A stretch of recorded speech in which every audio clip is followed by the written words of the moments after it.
Most people meet friends, but very few truly connect. You may have acquaintances, co-workers, or social contacts, but lasting, meaningful friendship is rare. This audiobook is your blueprint to change that.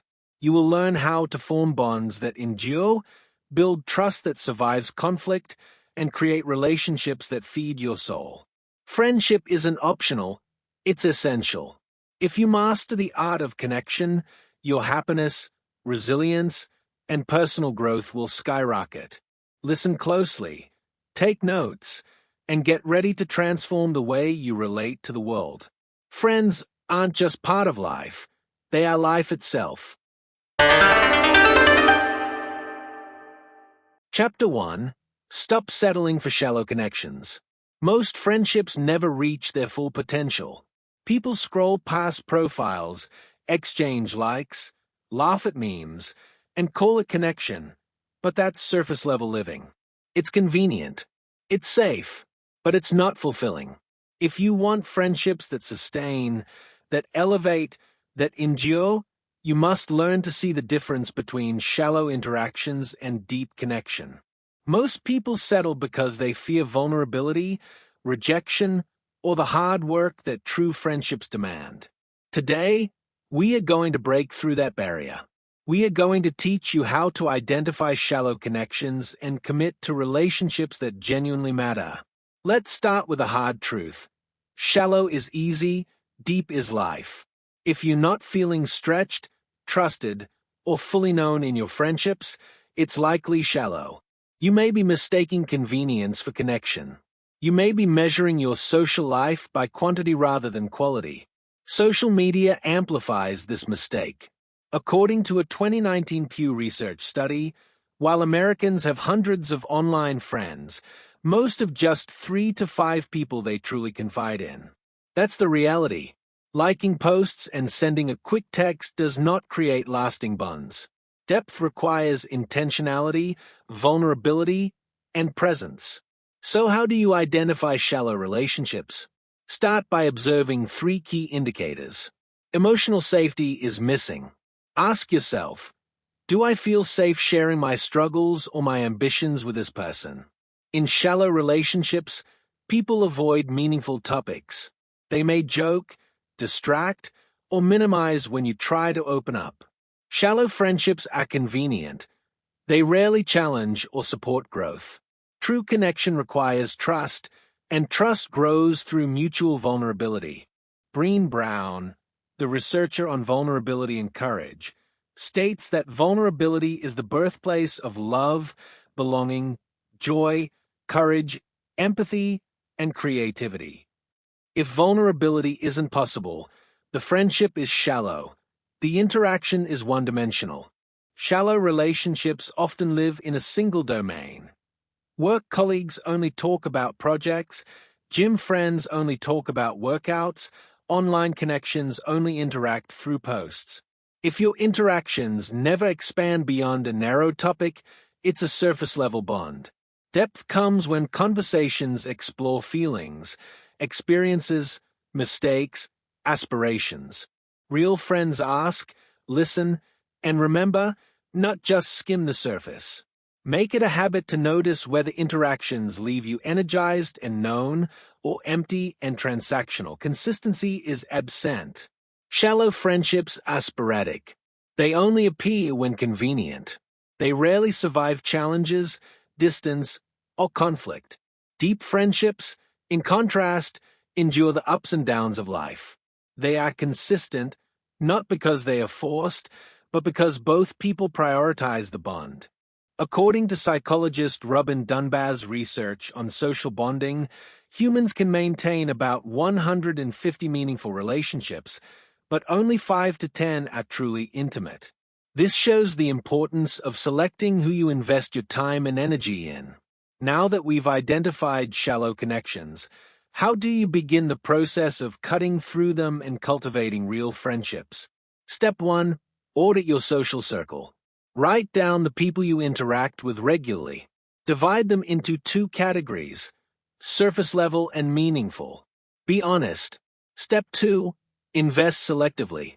Depth requires time, attention, and emotional labor. It's not selfish, it's strategic. Choose people who respond to vulnerability, who celebrate your growth, and who challenge you in constructive ways. For instance, if someone consistently mocks your ideas or brushes off your feelings, they are not a deep connection. Protect your energy for those who lift you, not those who drain you. Step 3. Practice vulnerability. Shallow relationships fear exposure. Deep relationships embrace it. Start by sharing something small yet personal, a goal, a struggle, or a reflection. Observe a response. True friends listen without judgment and reciprocate. Over time, this creates a bond that survives challenges, distance, and time. Remember, vulnerability is not weakness. It's the foundation of intimacy. Step 4. Be patient and persistent. Deep connections are not instant. They are built over weeks, months, years of shared experiences and trust. It requires showing up, remembering birthdays, checking in during tough times, and celebrating victories together. James Clear, in Atomic Habits, emphasizes that consistency compounds. Small habits, repeated consistently, create remarkable results. Friendships operate the same way. Tiny, intentional actions accumulate into unbreakable bonds. Let's reinforce the mantra for this chapter. Shallow is easy, deep is life. Choose depth or settle for nothing. Say it, write it, internalize it. Every time you scroll, every casual chat, every social media like, it's an opportunity to decide. Are you investing in convenience, or are you choosing depth? Are you settling for a laugh, or are you building a lifeline? Finally, consider the real-world application. Reach out this week to one person you trust.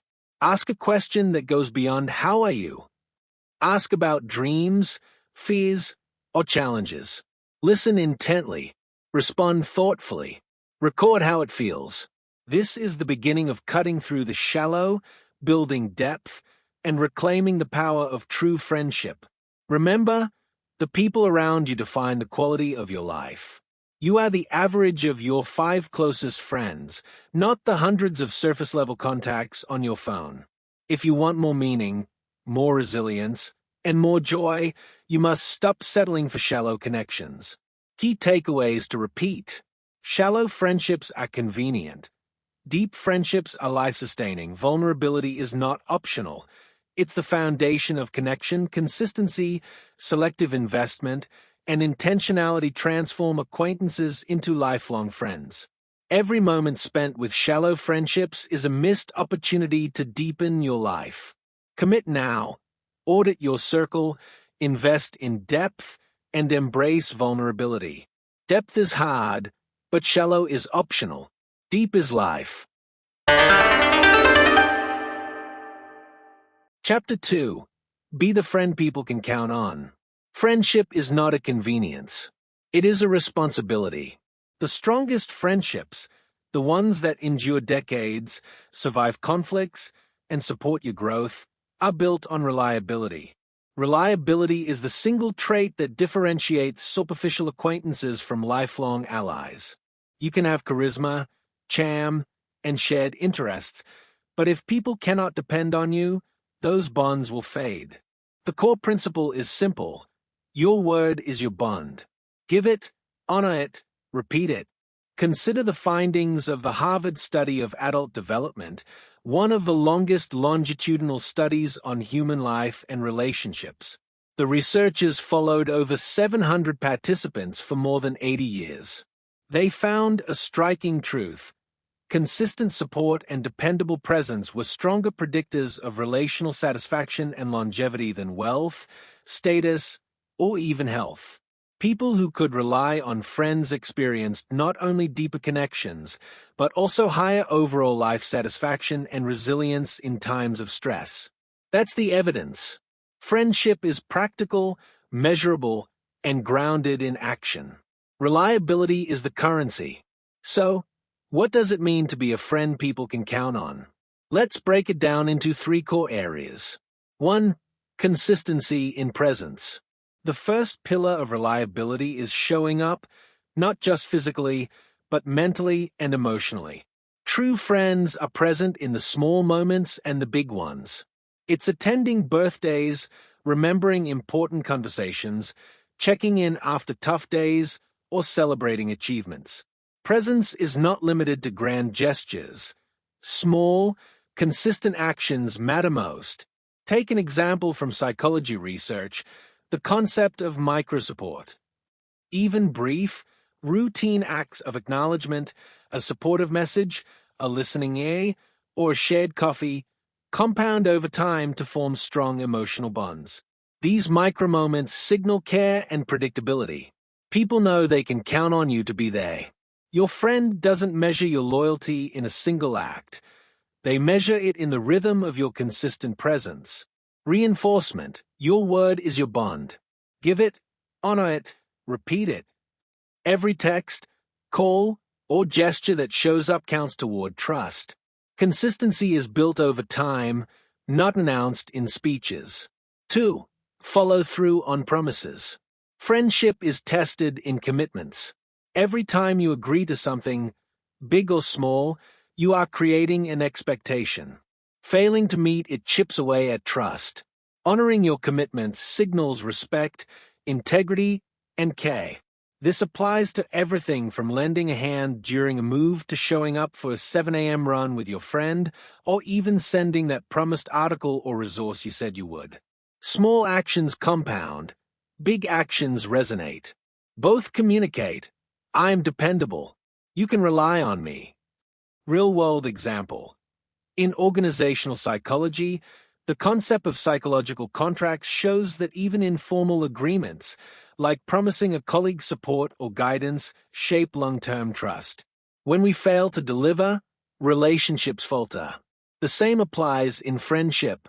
A Harvard psychologist, Dr. Shelley Gable, notes that positive relational behaviors, like following through, predict long-term relationship satisfaction more than shared experiences or compatibility alone.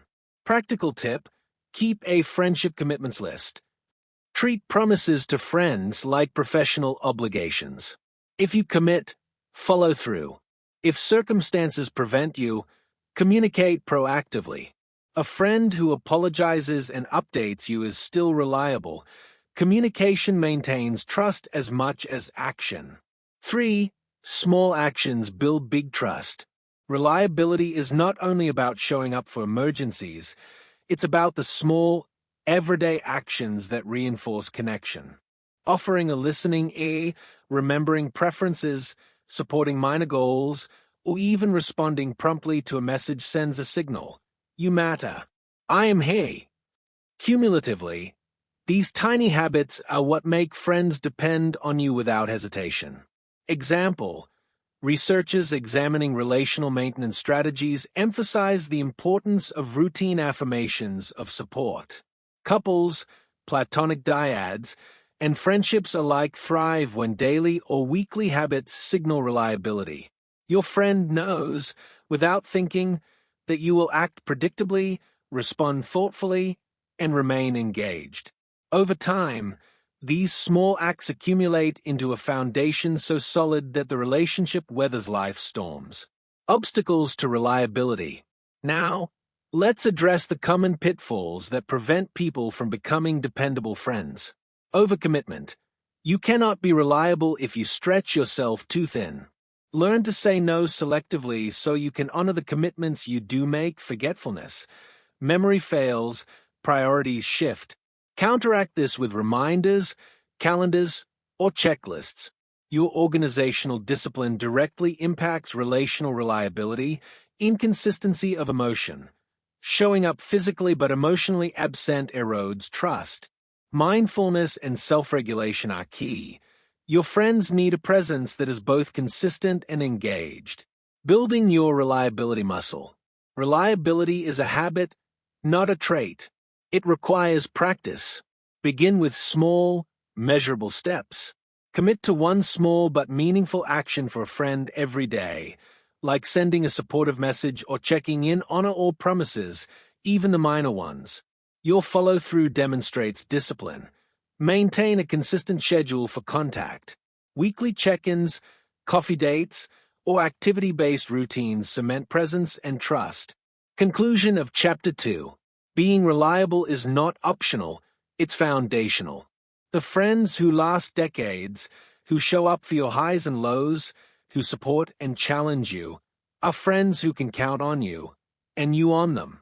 Reliability is tangible. It is measurable. It is repeatable. Without it, no amount of shared hobbies, laughs, or experiences will sustain a deep friendship. With it, even simple gestures become powerful statements of trust and loyalty. Your challenge: identify one promise to a friend this week, small or large, and follow through without fail. Send that message, show up at that event, or listen without distraction.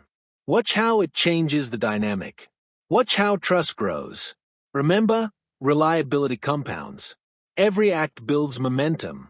Every broken promise erodes it. Chapter 3. Listen like your life depends on it. Friendship is built on connection. And connection, real, lasting connection, begins with listening. Yet, most people think they are listening, when in reality, they are preparing their next response, interrupting, or nodding absent-mindedly. True listening is active, deliberate, and disciplined. It is the difference between acquaintances who fade with time and friends who last a lifetime. The psychology of listening reveals its power. According to Dr. John Gottman, renowned relationship researcher, active listening predicts relational satisfaction far more than shared interests or frequency of interaction. In his studies on couples, which also extend to platonic relationships, he found that reflective, engaged listening fosters trust, empathy, and emotional safety. This is not a soft skill.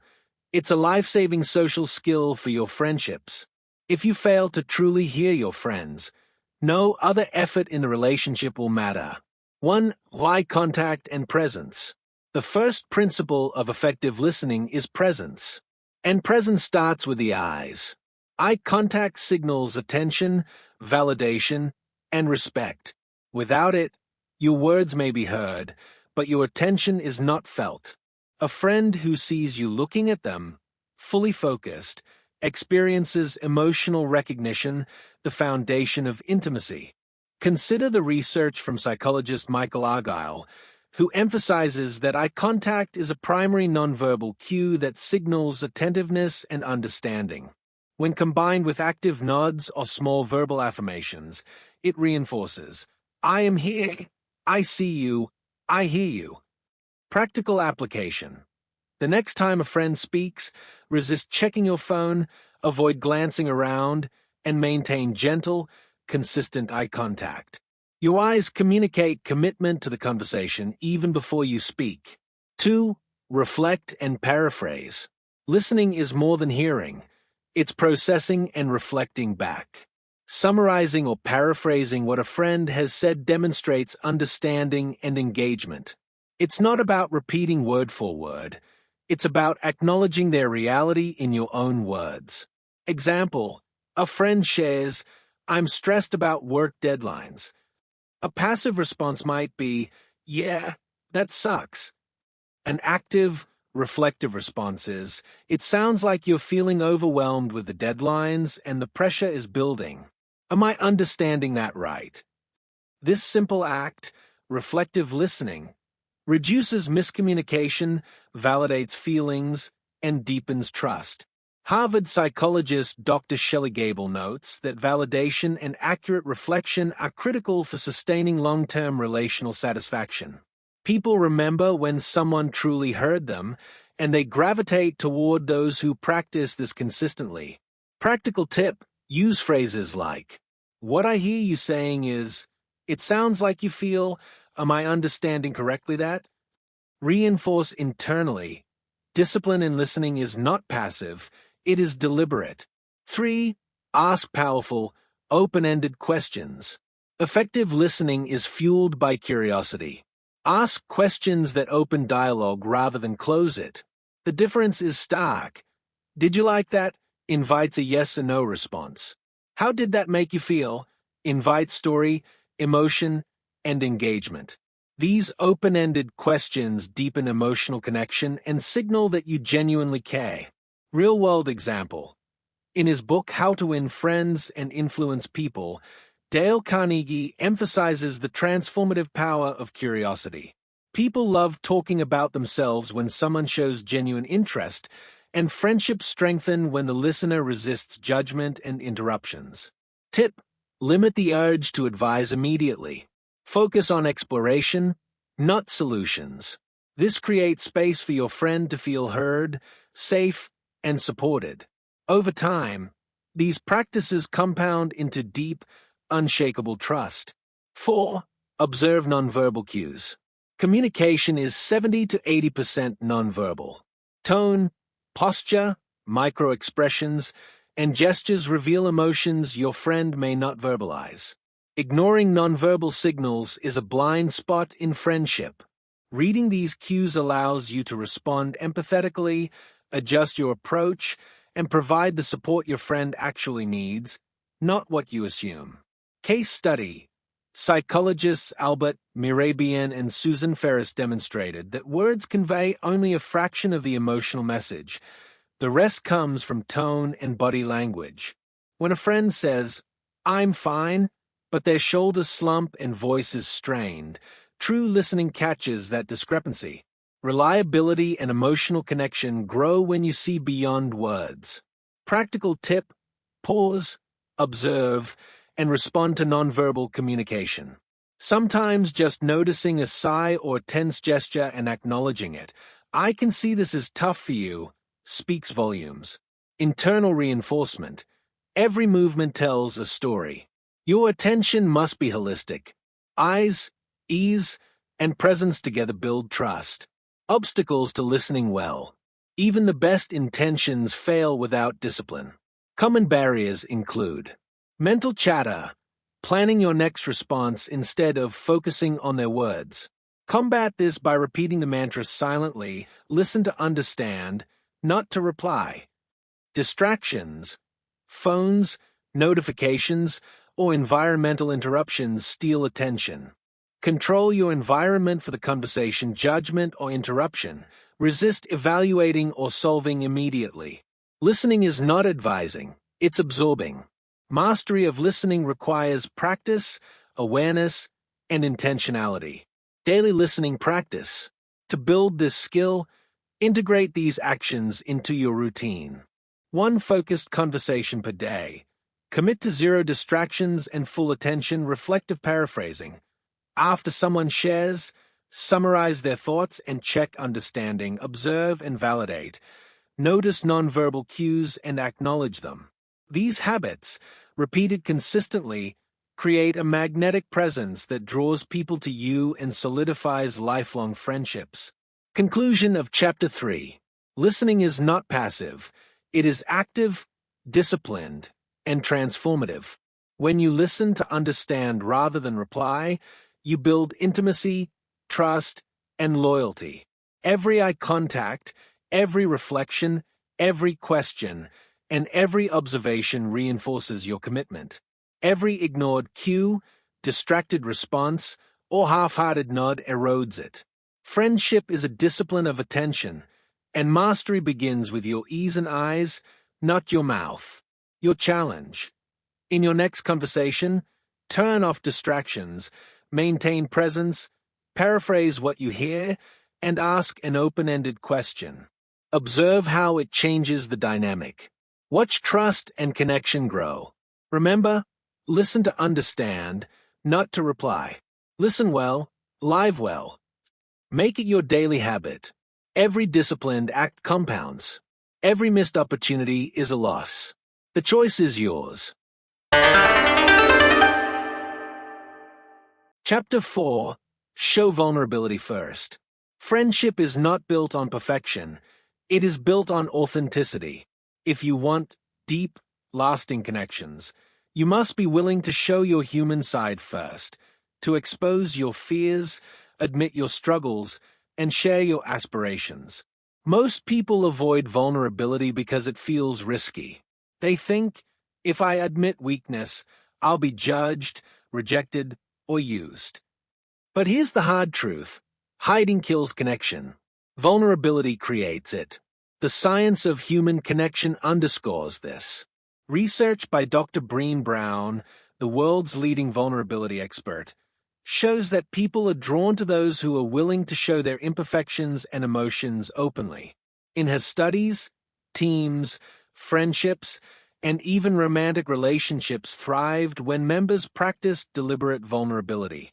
It is not a weakness. It is a strategic, disciplined act that accelerates trust. Every friend you want to retain is waiting for you to show them the real you. 1. Why vulnerability builds trust. Trust is the foundation of all meaningful relationships. Without it, friendships remain superficial. Vulnerability signals confidence, authenticity, and reliability. When you share your fears, struggles, or failures first, you send a message, I trust you enough to be seen. This creates a safe space for the other person to reciprocate, forming a bond that goes beyond casual interaction. Practical example. In leadership studies, Harvard Business Review has documented that CEOs who admit their mistakes openly gain more loyalty and engagement from their teams than those who always present themselves as flawless. The principle is identical in friendship. Showing your true self invites others to do the same. 2. Share struggles and fears strategically. Vulnerability is not indiscriminate. It is targeted and intentional. Start by sharing struggles or fears that are appropriate to the relationship and that encourage reciprocity. This is not oversharing to seek sympathy. It's demonstrating human depth and inviting authentic engagement. Example. Instead of saying, everything in my life is falling apart, try, I've been feeling stressed about this project at work, and it's been hard to manage my time. The specificity shows real emotion without overwhelming the other person, and it signals trust in them to listen and respond thoughtfully. Neuroscience confirms the effect. Oxytocin, known as the bonding hormone, is released both when we share honestly and when we receive empathetic listening, reinforcing the friendship biologically. In short, vulnerability physically strengthens your relationships. Practical tip: use the 1:1 sharing rule. For every personal insight or struggle you share, allow the friend space to respond or share their perspective. Balance fosters mutual vulnerability. 3. Admit mistakes first. People respect those who own their errors. This applies to friendships, work, and leadership. When you admit a mistake before the other person notices or before it escalates, you demonstrate integrity and courage, which builds unshakable trust. Real-world example. Entrepreneurs and leaders often credit their team's loyalty to moments when they publicly acknowledged failures. SpaceX, for instance, made transparency about early rocket failures a core cultural principle, fostering trust and long-term commitment from employees. In friendship, the principle is identical. If you forgot to show up, miscommunicated, or hurt someone unintentionally, admit it first. Say, I realize I messed up, and I want to make it right. This is not weakness. It is discipline in emotional accountability. Friends remember those who own their actions. 4. Share aspirations and dreams. Vulnerability is not only about fears or struggles. It is also about hope, dreams, and ambitions. Sharing what you truly want from life allows friends to understand your values and support your journey. It elevates relationships from transactional to transformational. Example: when a friend shares a goal like, I want to start my own business next year, and you respond with encouragement, insight, or accountability, it deepens connection. Dr. Martin Seligman, founder of positive psychology, notes that shared optimism and support significantly boost relationship satisfaction and longevity. Practical approach: schedule time for meaningful conversations. Ask, what's your next big goal, and what scares you about it? Then reciprocate. This is mutual vulnerability in action, and it strengthens the emotional scaffolding of your friendships. 5. Overcome fear of judgment. Fear of judgment is the single biggest barrier to vulnerability. Most people overestimate the risk of negative perception and underestimate the reward of connection. But consider this: the average person cares more about their own lives than your flaws, and true friends will admire your honesty. Actionable tip: start small. Share one fear, struggle, or disappointment with a trusted friend daily. Gradually increase transparency as comfort grows. Discipline overcomes fear. Repeated practice rewires your approach to relationships. Openness becomes habit, not exception. Internal reinforcement. Every time you share honestly, your relational confidence compounds. Every time you hide, trust decays incrementally. Daily vulnerability practice. Share one small struggle or fear per day with a friend, co-worker, or family member. Admit mistakes proactively instead of reacting defensively. Express a personal aspiration or hope, inviting encouragement and accountability. Do this consistently, and watch superficial interactions transform into loyal, deep, enduring friendships. Conclusion of Chapter 4. Vulnerability is not optional. It is discipline, strategy, and courage.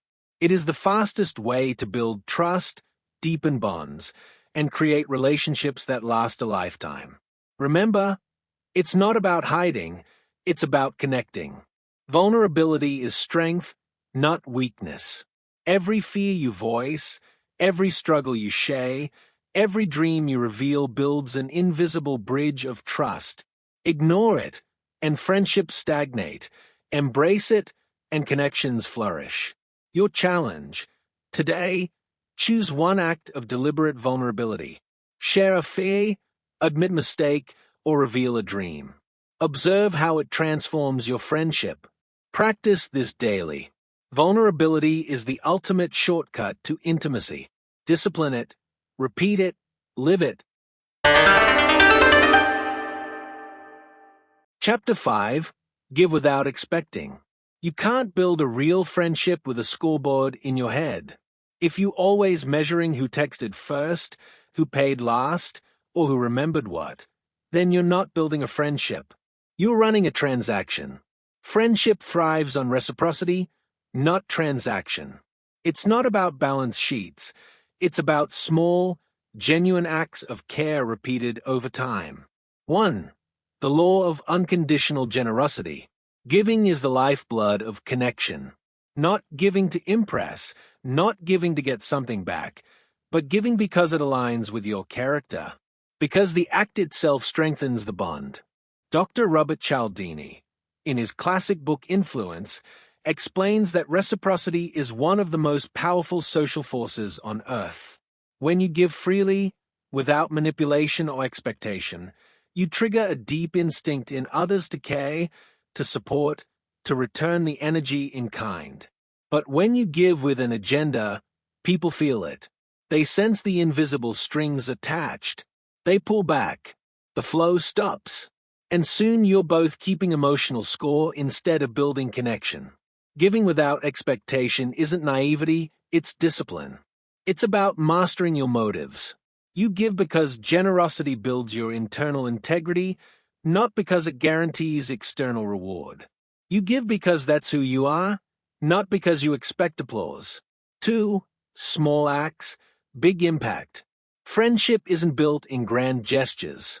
It's forged in small, consistent actions, the micro moments that tell someone, you matter.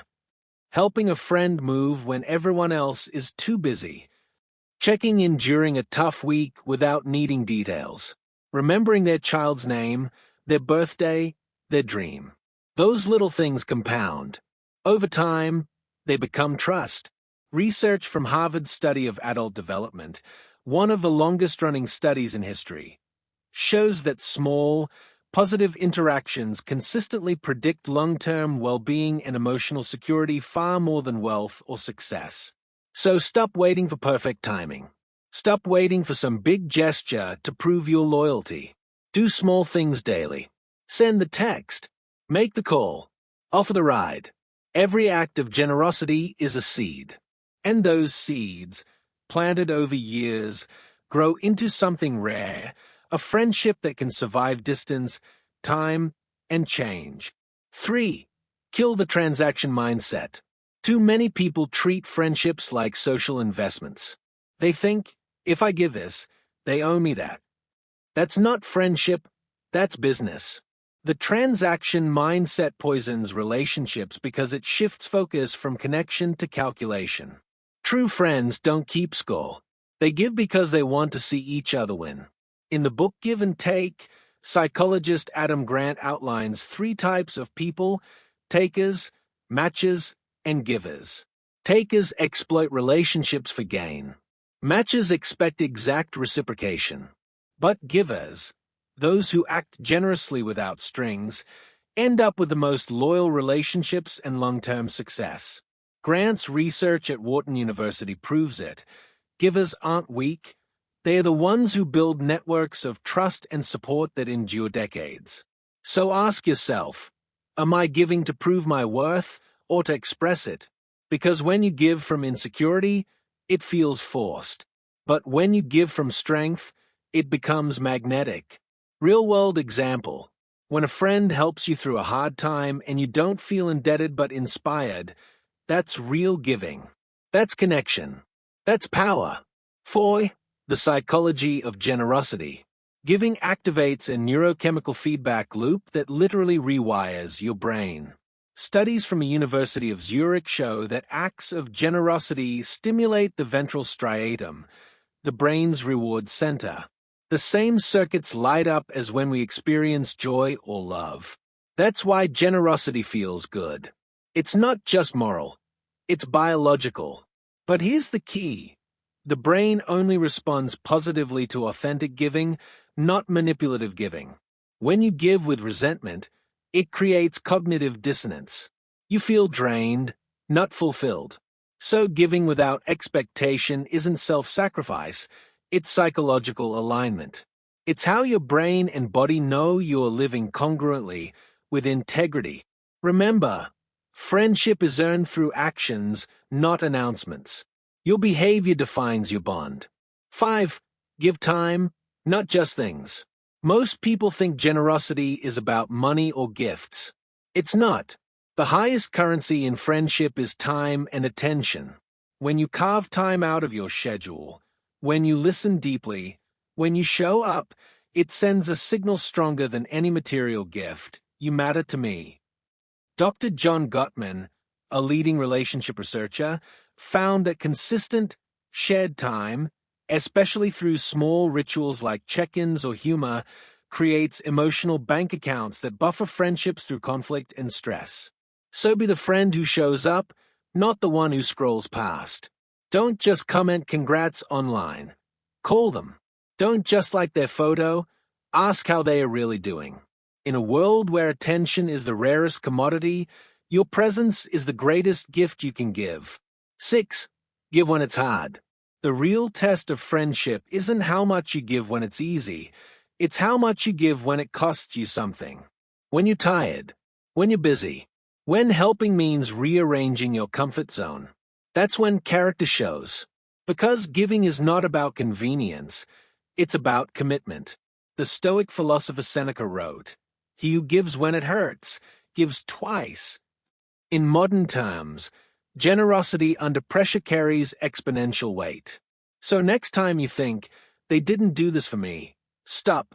Don't mirror their energy, lead with yours. Don't fall into emotional symmetry. Be the standard. Faithfulness builds legacy. Fairness builds resentment. Repetition mantra. Give without strings. Trust will follow. Friendship is earned in actions, not words. 7. How to practice generosity daily. Generosity is not an act, it's a habit. Build it like a muscle. Here's how. Morning intention.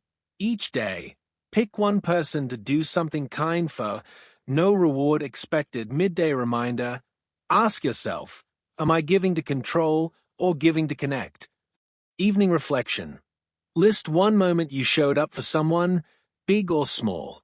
Do this for 30 days, and you'll reprogram your social instincts. Giving becomes natural. Your friendships deepen. Your circle transforms. Because here's the truth.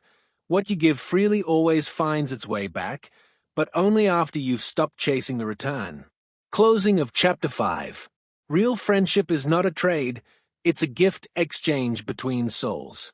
It's the quiet, consistent rhythm of giving without expectation. Give without strings. Trust will follow.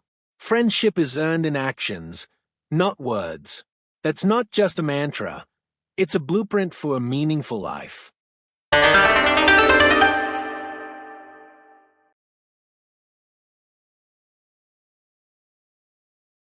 Chapter 6. Fight fair and resolve conflict. Conflict doesn't destroy friendships, avoidance does. The strongest friendships aren't the ones that never argue. They're the ones that know how to fight fair. They face tension, talk it through, and come out stronger. Every relationship you value will eventually hit friction. The question isn't if, it's how you handle it. 1. Conflict isn't the enemy. Silence is. Most people treat conflict like poison. They run, they retreat, or they suppress their emotions until resentment becomes rut. But here's the truth. Conflict isn't a threat, it's a test. It's a mirror that reveals whether you care enough to fight for the relationship instead of in it. Dr. John Gottman, from the Gottman Institute, who studied relationships for over 40 years, found that 69% of conflicts are never fully resolved. But couples and friends who stay happy don't need to solve every problem. They learn to manage disagreement with respect and empathy. They don't let friction turn into fracture. Conflict is inevitable. Destruction is optional. You can use tension to build trust, or you can use it to burn bridges. The choice is discipline. When something feels off, speak up early. Small unspoken annoyances are emotional termites. They eat away at the foundation. Real friends don't let resentment simmer. They bring it into the light before it festers. 2. The rule of clean conflict. Clean conflict is direct, respectful, and focused on behavior, not character. Dirty conflict attacks the person. Clean conflict addresses the problem. When you say, "You're always selfish," you close the door. When you say, "When this happened, I felt left out," you open it. One builds walls, the other builds understanding. Psychologist Marshall Rosenberg's book Nonviolent Communication teaches the framework beautifully. Observe without judgment. I noticed you didn't call when you said you would. Express how you feel. That made me feel unimportant. State your need. I need reliability to feel close. Make a clear request. Can we be more consistent about follow-ups? This isn't weakness. It's mastery. It's emotional intelligence in action. Anyone can lash out. Few can articulate pain without inflicting more. Remember, clean conflict isn't about control, it's about clarity. You can't fix what you won't name. 3. Don't avoid, don't explode, engage. Most people handle conflict at two extremes. They either explode or disappear. The first destroys trust instantly. The second kills it slowly. Both are emotional immaturity. The mature path is engagement, meeting conflict head-on with composure and empathy. Engaging doesn't mean arguing louder, it means staying present. It means asking, "Help me understand what you meant." According to the Harvard Negotiation Project, the most effective conflict resolvers use curiosity instead of accusation. They don't assume, they ask. They don't rush, they reflect. That's how they turn tension into transformation. So when emotions flare, slow down. Breathe before you blast. 4. The repair loop. No one is perfect in conflict. You'll say the wrong thing. You'll get defensive. The key isn't perfection, it's repair. Repair is the process of acknowledging harm, apologizing sincerely, and re-establishing safety. It's the emotional reset button every friendship needs. Dr. Gottman calls it the repair attempt, and it's the single greatest predictor of relationship longevity. Not how much you fight, not how often, but how quickly you repair afterward. Real friends apologize fast. They don't wait for pride to cool. They say, "I overreacted. I care about you. Let's talk." Weak people avoid repair because they fear rejection. Strong people initiate repair because they value connection. Conflict handled right doesn't weaken friendship, it fortifies it. 5. Forgive fast, remember lessons. Forgiveness is about releasing emotional debt. When you hold grudges, you keep the pain alive. You replay it, rehearse it, and reopen the wound every time. Forgiveness isn't saying, "What you did is okay." It's saying, "I won't let what you did control me." As Dr. Fred Luskin from Stanford University's Forgiveness Project notes, forgiveness lowers stress hormones, improves sleep, and strengthens emotional resilience. Holding anger physically damages your body. Letting go restores energy. Forgive fast, not recklessly, but intentionally. You can forgive someone and still redefine boundaries. Because forgiveness doesn't mean weakness. It means you've mastered your emotions instead of being mastered by them. 6. Conflict builds credibility. The friends you've never argued with, you don't fully know them yet. Conflict exposes values, boundaries, and maturity levels. When handled right, conflict becomes the bridge to deeper understanding. Think about it.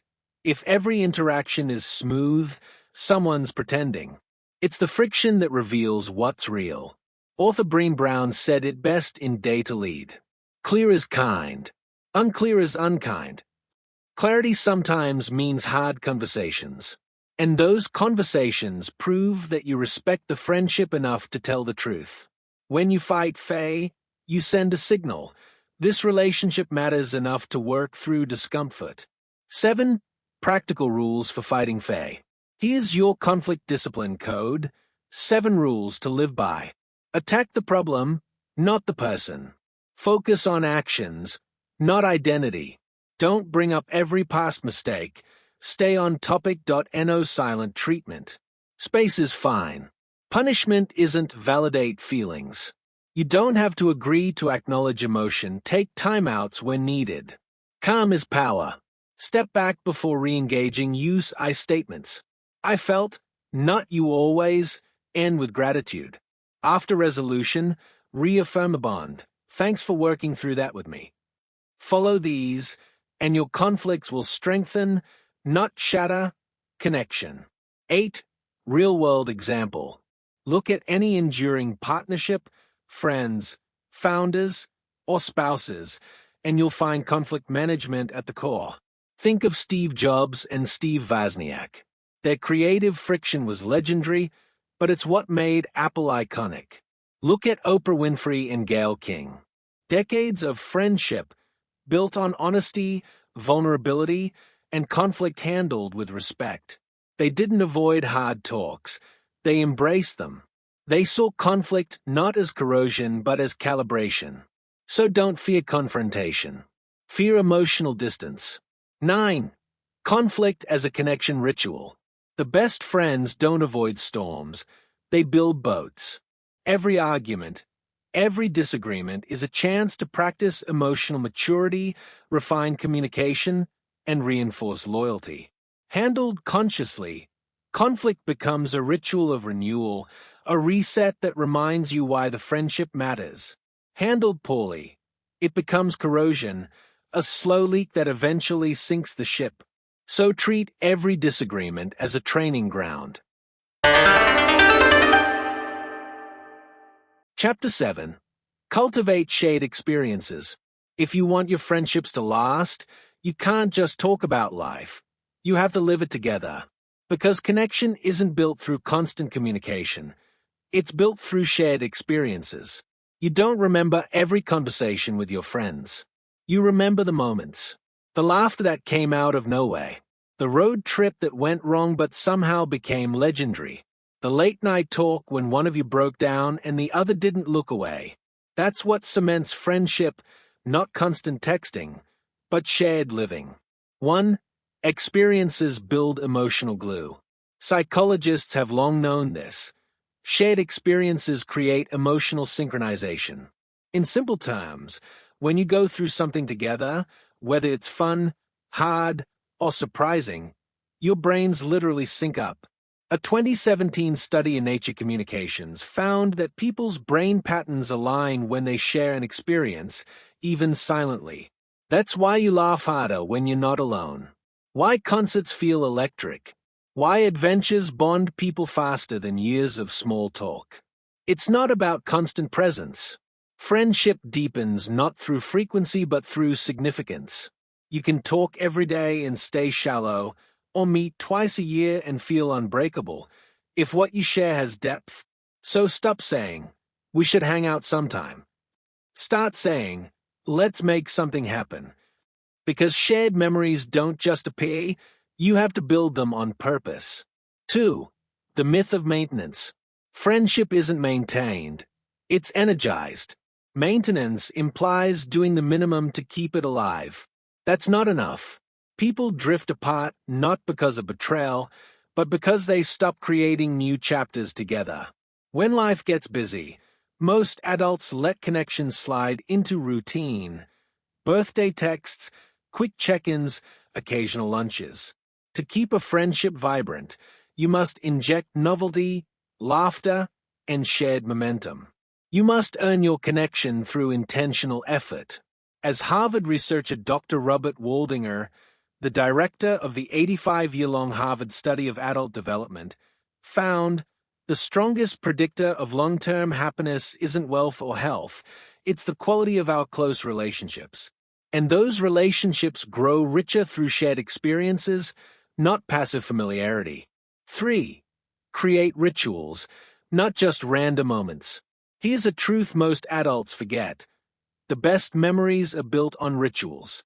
A ritual is an anchor, a repeating experience that becomes part of your friendship's DNA. It can be simple. A Friday night dinner, a monthly hike, an annual trip, even a small one. When you commit to something consistent, you're saying, "Our connection deserves structure." You turn your friendship into a rhythm, not a random occurrence. Sociologist Robert Putnam, in Bowling Alone, showed that community bonds decline when people stop participating in shared, structured activities. The same rule applies to individual friendships. Without shared rituals, relationships wither in silence. You don't need big money or grand gestures. Consistency beats extravagance. What matters is showing up again and again. Because every ritual is a message. You matter enough to make time for. 4.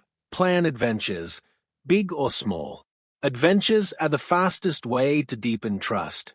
When you travel together, when you face uncertainty, you see the real person. Not their curated self, but their raw self. That's where real bonding happens. You don't have to fly across the world. You can take a road trip, go camping, or even explore your own city like tourists. The goal isn't geography, it's shared novelty. Research from Psychological Science, 2014, found that people who experience new and challenging activities together report higher relationship satisfaction. Novelty reactivates dopamine, the same chemical that drives excitement and connection. So yes, that hiking trip matters. That spontaneous karaoke night matters.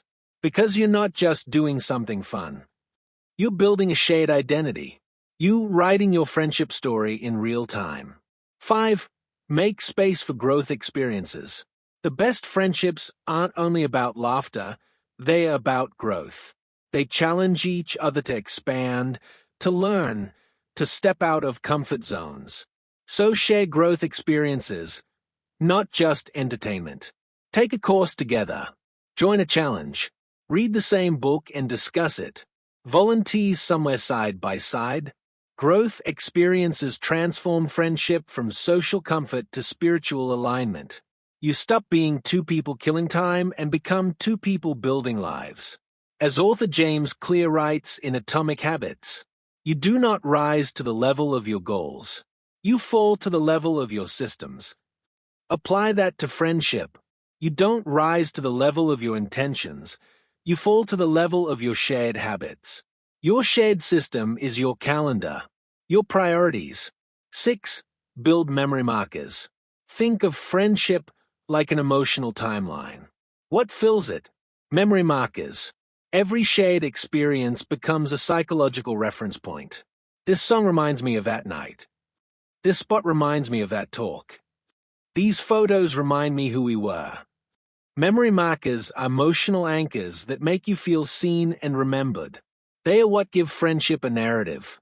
Without shared experiences, your friendship becomes a text thread. With them, it becomes a story.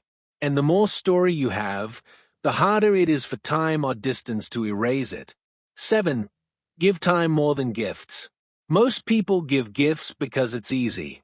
Few give time because it costs more. But here's the truth. Time is the only gift that compounds. A coffee together might feel small, but it's a seed.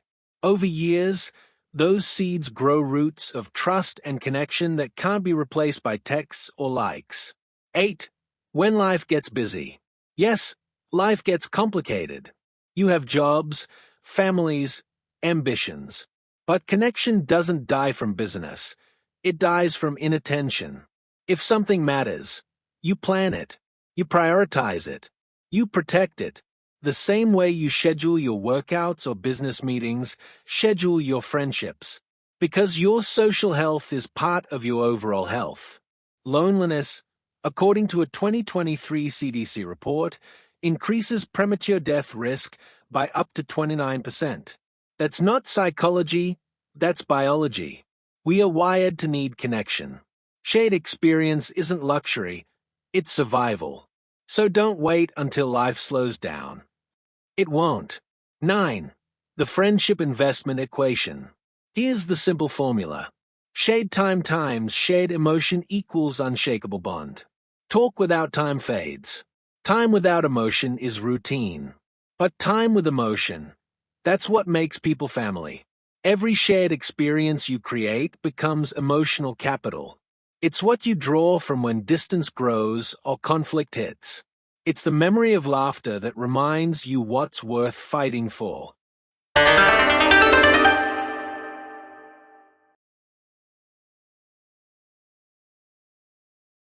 Chapter 8. Be honest without being hurtful. Let's talk about one of the hardest skills in friendship, honesty. Everyone says they value it. Few actually practice it well. Some people lie to protect feelings. Others weaponize truth to feel superior. Both are wrong. Because friendship isn't about comfort or cruelty, it's about growth. And growth requires truth delivered with care. If you want lasting, loyal friendships, you have to master the skill, speaking truth with empathy. Because truth builds trust, but only when it's wrapped in respect. 1. The false choice between kindness and honesty. Most people treat honesty like a weapon or a weakness. They think you can either be kind or be truthful. That's false. The strongest friendships are both. They have the courage to be real and the compassion to be kind. Research from the Journal of Positive Psychology found that authentic self-expression, when combined with emotional intelligence, leads to stronger relational bonds and higher satisfaction. Translation: when you speak honestly and empathically, people trust you more. It's not about brutal honesty. It's about constructive honesty. The goal isn't to be right. The goal is to be real and helpful. When you hide your truth to avoid conflict, you're not protecting the friendship, you're weakening it. And when you deliver truth like a punch, you're not being bold, you're being careless. 2. Truth is a bridge, not a bullet.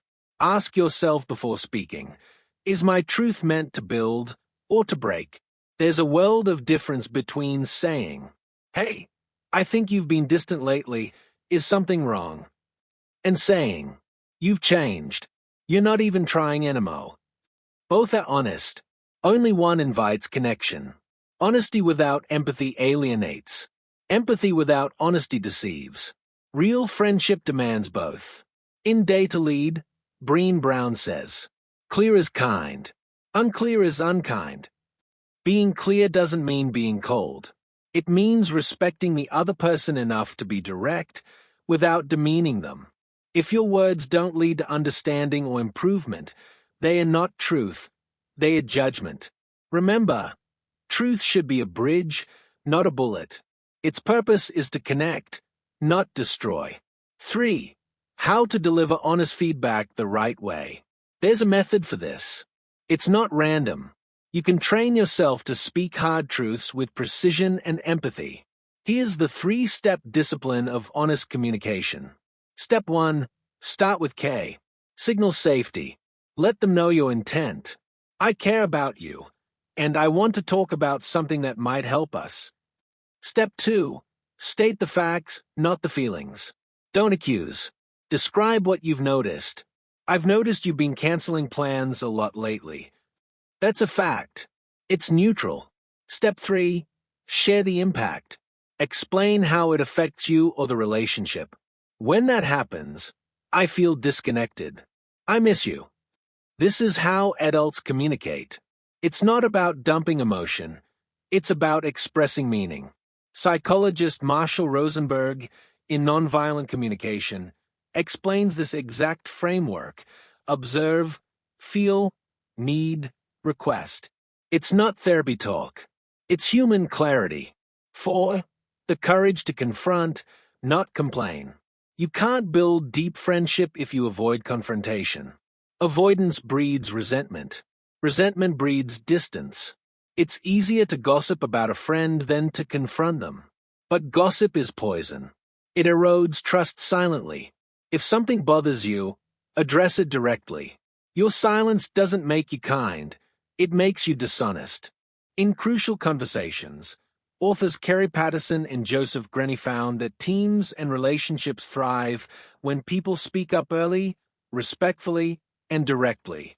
The same principle applies to friendship. You either face the truth together, or you fake the peace apart.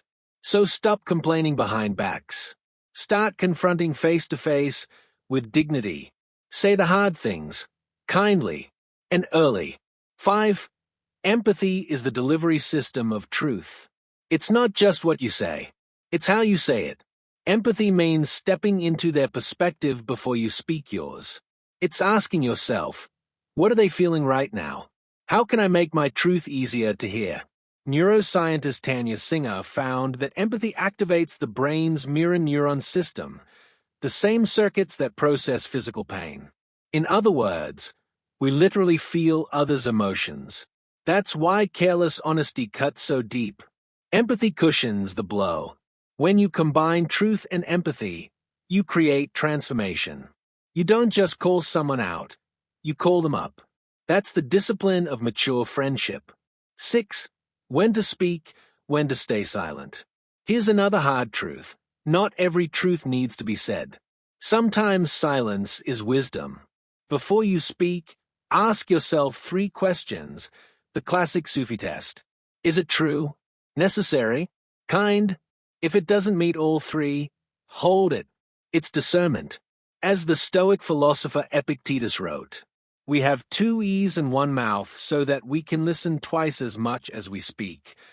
The goal isn't to dominate with truth, it's to guide with truth. Silence, used wisely, is part of that mastery. 7. The cost of fake peace. Let's be blunt. Fake peace is the enemy of real friendship. When you bite your tongue to keep the peace, you're not avoiding conflict, you are creating future chaos. Fake peace delays explosions. Real honesty prevents them. Most friendships don't end because of one big betrayal. They end because of 1,000 unsaid truths. 1,000 small lies of omission. 1,000 moments of it's fine when it wasn't.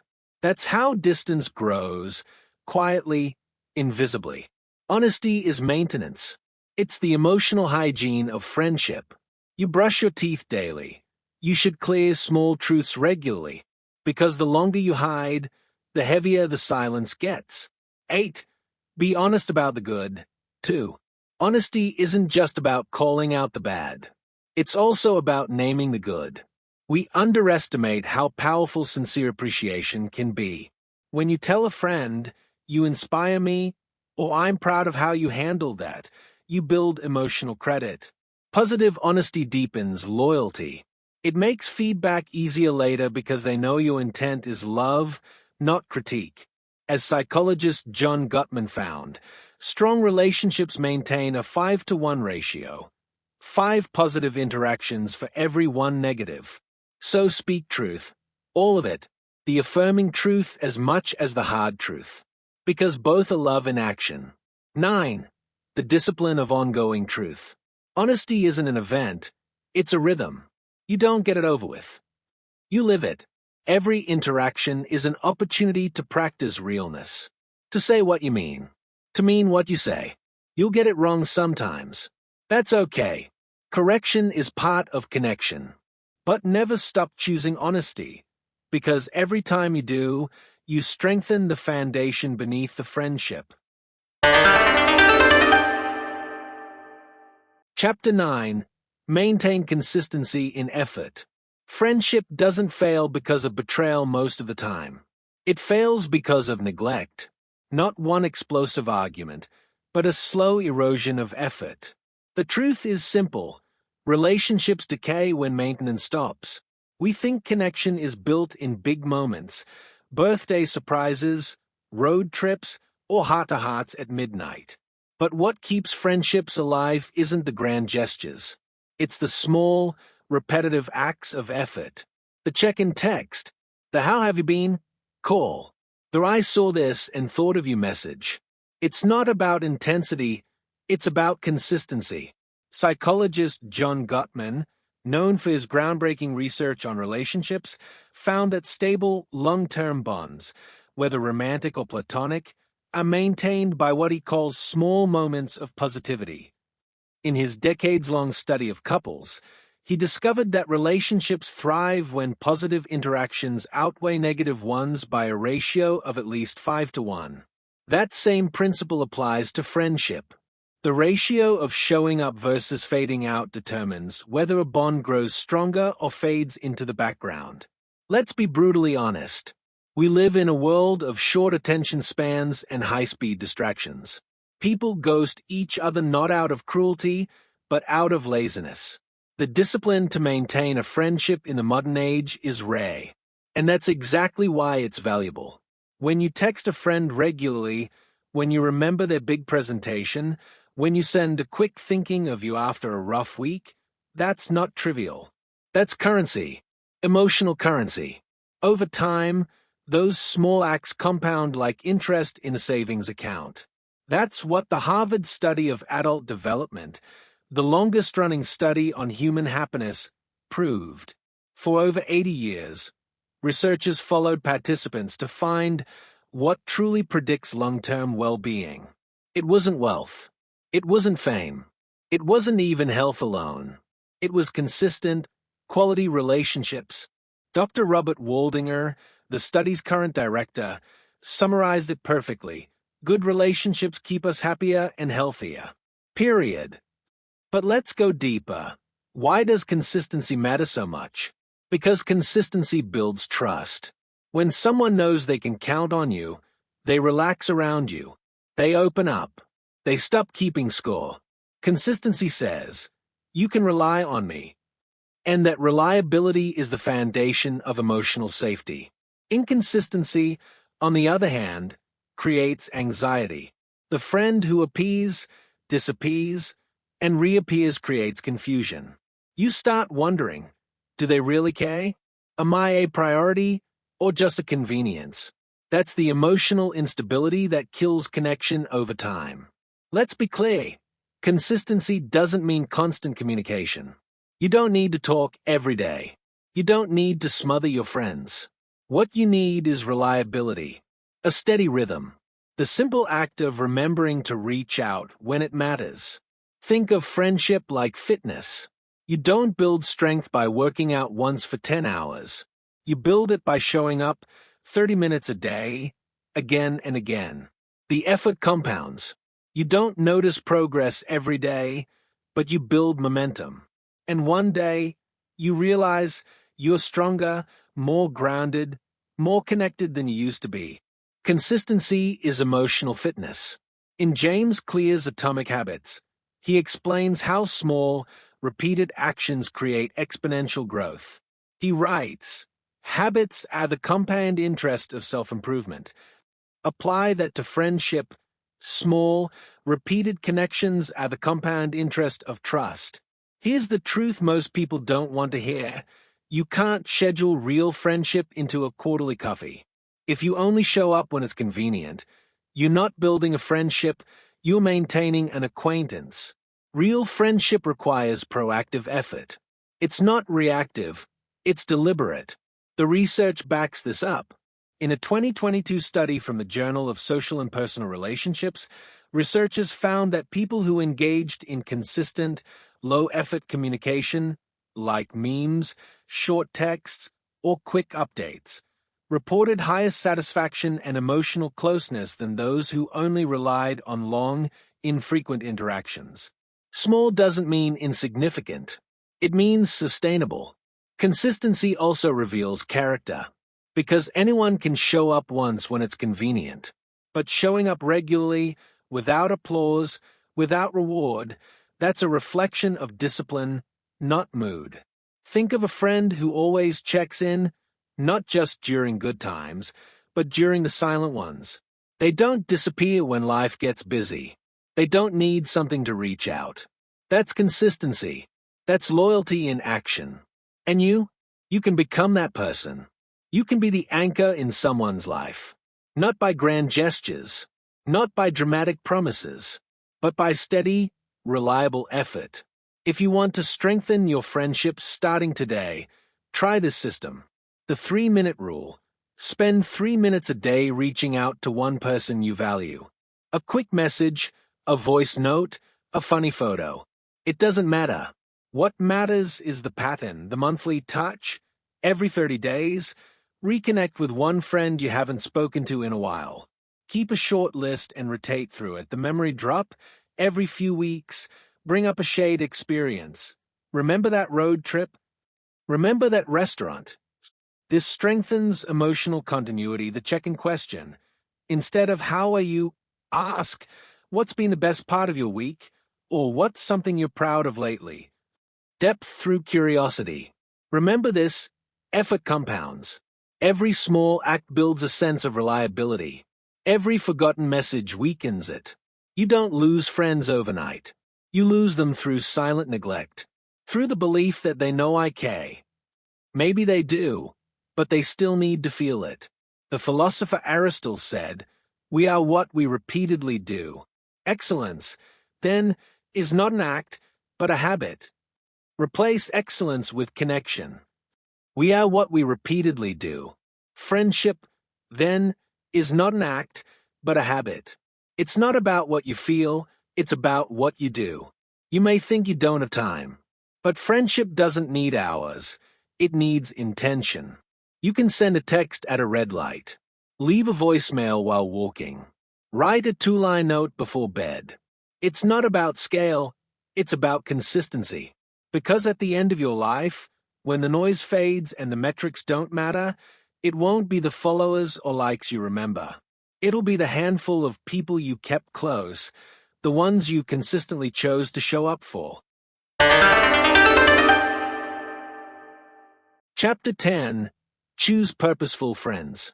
Who you surround yourself with determines the quality of your thoughts, the trajectory of your habits, and the direction of your life. It's not an exaggeration. It's a law of human behavior. Aristotle once said, "Friendship is a single soul dwelling in 2 bodies." But in the modern world, that soul gets shaped by mindset, energy, and ambition. The people around you either fuel your growth or feed your stagnation. You are not immune to their influence. No one is. The science is crystal clear. A 32-year longitudinal study from Harvard University found that your social circle is one of the most accurate predictors of long-term happiness, success, and even physical health.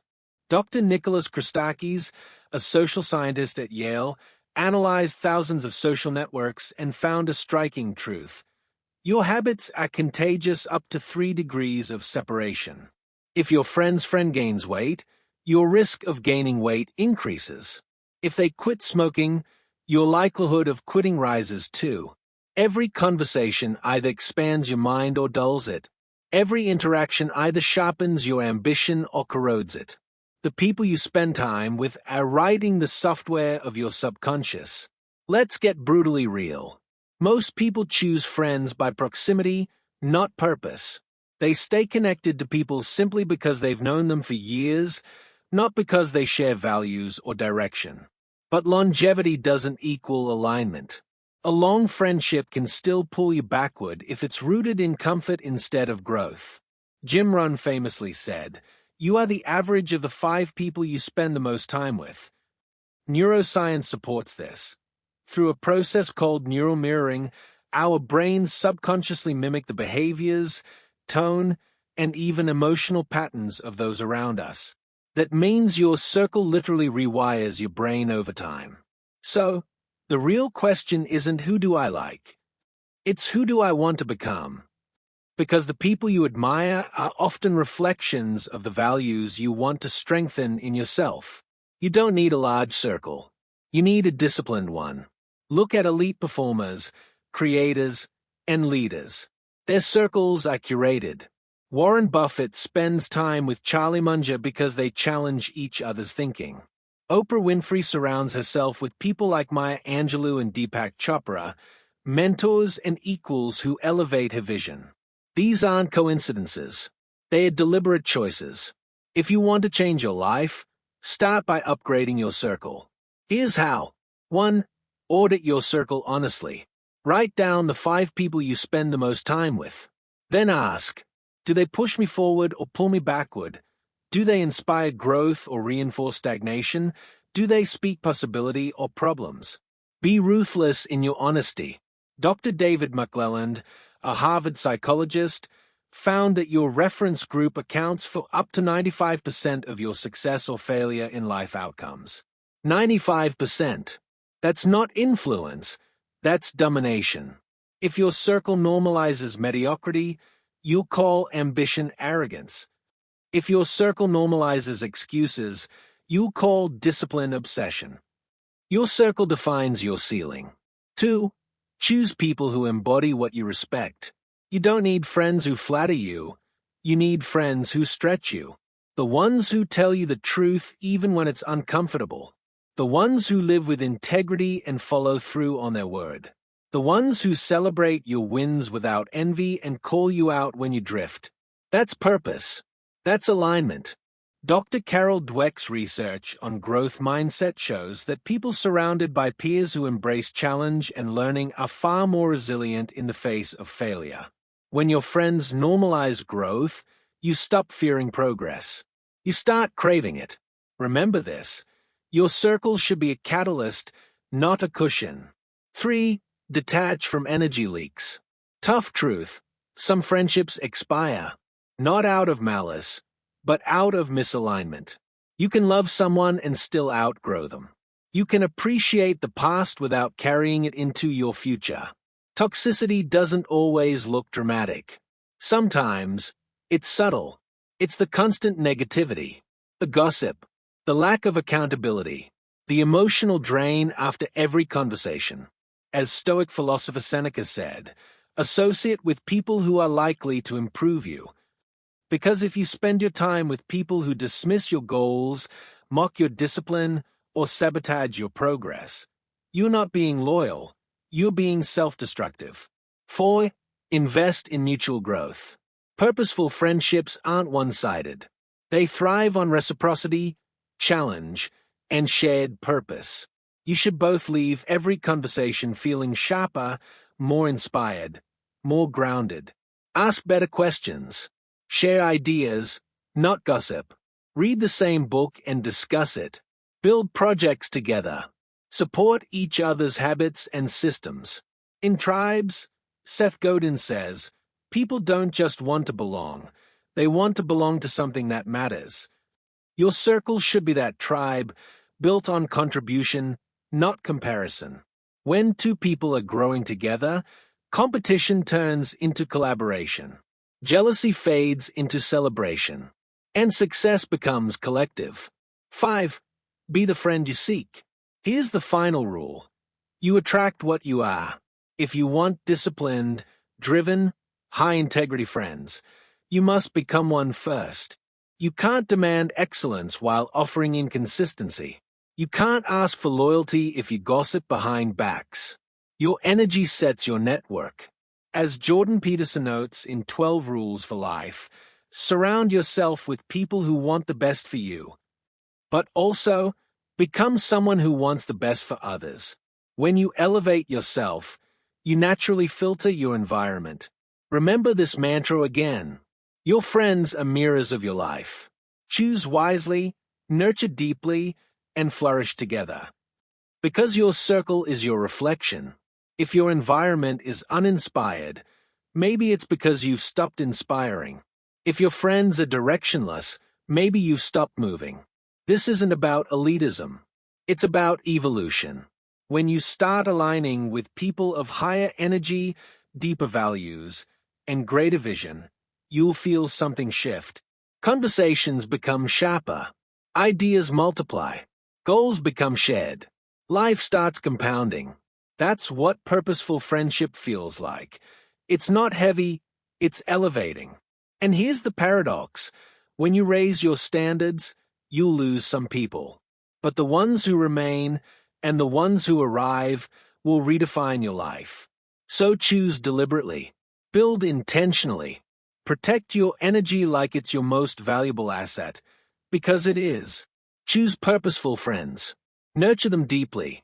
And flourish together.